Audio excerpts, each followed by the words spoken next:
మద్యాన్ని 3 దశల్లో నిషేధిస్తాము అని చెప్పి గట్టిగా చెప్తా ఉన్నా. మొదటి దశ బెల్ట్ షాపుల మీద ఉక్కు పాదం మోపుదామని చెప్పి మొదటి దశగా చెప్తాను. మద్య నిషేధం కోసం ఉద్యమం నడిపిన చరిత్ర మన రాష్ట్రంలో మీడియాకు ఉంది. మద్యం ధరల్ని షాక్ కొట్టే విధంగా పెంచుతాం. రెండవ దశకు వచ్చేసరికి మద్యం ధరలు పేద మధ్యతరగతి వర్గాలకు అందుబాటులో లేకుండా ఇంకా షాక్ కొట్టేలా పెంచుతాం. మూడవ దశగా మద్యాన్ని కోటీశ్వరులు మాత్రమే కొనుగోలు చేసే విధంగా 5 స్టార్ హోటళ్లు 4 స్టార్ హోటళ్లలో మాత్రమే మద్యం లభించేలా నియంత్రణ చేస్తాం. మద్యం తయారు చేసినా మద్యం అమ్మినా ఆ శిక్షలు భారీగా ఉండేట్టుగా 7 ఏళ్ల పాటు జైలుకు పోయే పరిస్థితి కూడా కల్పించేట్టుగా చట్టాలను మారుస్తాం. ఏమన్నాడు జగనన్న గారు? పూర్తి మద్యపాన నిషేధం చేస్తానన్నాడు జగనన్న గారు. 5 ఏళ్లలో పూర్తి మద్యపాన నిషేధం చేస్తానన్నాడు. అసలు మద్యం అన్నది ఎక్కడా లేకుండా చేస్తాను, ఆ తర్వాతే వచ్చి ఓట్లు అడుగుతాను అన్నాడు జగనన్న గారు. నాకు మేనిఫెస్టో అంటే బైబిల్, ఖురాను, భగవద్గీతతో సమానం అన్నాడు.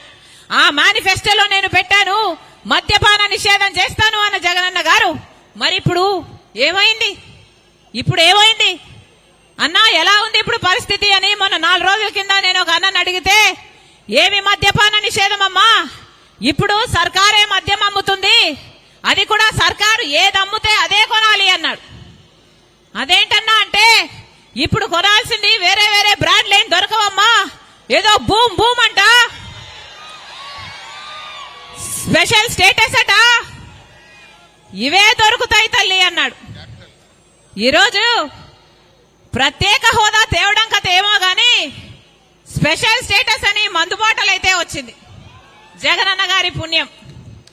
మరి ఇదేనా మాట నిలబెట్టుకోవడం అంటే? ఇప్పుడు కనీసం ఆన్లైన్ సేల్స్ లేవు, ఒక కార్డుతో పేమెంట్ లేదు, మద్యం షాపులో పూర్తి క్యాష్ పేమెంట్లే అంటున్నారు. ఎందుకు అని అడుగుతున్నాం. అంటే రాష్ట్రానికి వచ్చే ట్యాక్సులు రావటం లేదు, కేంద్రానికి వచ్చే ట్యాక్సులు పోవటం లేదు. అయినా కూడా పూర్తి అక్రమం అయినా కూడా యథేచ్ఛగా మద్యం అమ్ముకుంటున్నారు. ఏం చేతనైంది? 10 సంవత్సరాలు అయింది మనకు రాష్ట్రం ఏర్పడి. అదే మనకు స్పెషల్ స్టేటస్ వచ్చుంటే, ప్రత్యేక హోదా వచ్చుంటే మన రాష్ట్రం ఎక్కడో ఉండేది. పెద్ద పరిశ్రమలు వచ్చేవి, రాజధాని పూర్తయిపోయేది, పోలవరం ప్రాజెక్టు పూర్తయిపోయేది, మాట మీద నిలబడే ప్రభుత్వం కేంద్రంలో ఉన్నా పూర్తయిపోయేది. కనీసం రాష్ట్రంలో కనీస నిజాయితీతో ఒక మంచి ఉద్యమం చేస్తున్నా ఇవన్నీ సాధ్యమయ్యేది. కానీ ఆలోచన చేయండి, మరి మనం ఏం అభివృద్ధి చెందినట్టు? కనీసం మా రాజధాని ఇది అని గొప్పగా చెప్పుకోవడానికి కనీసం ఒక రాజధాని అయినా ఉందా? 20 లక్షల ఎకరాలకిచ్చే నీళ్ళిచ్చే పోలవరం ప్రాజెక్టు పూర్తయిపోతే పెద్ద పరిశ్రమలు రాకపోయినా మన కాళ్ళ మీద మనం నిలబడేవాళ్ళు, మన రైతులు వాళ్ళ కాళ్ళ మీద వాళ్ళు నిలబడేవారు.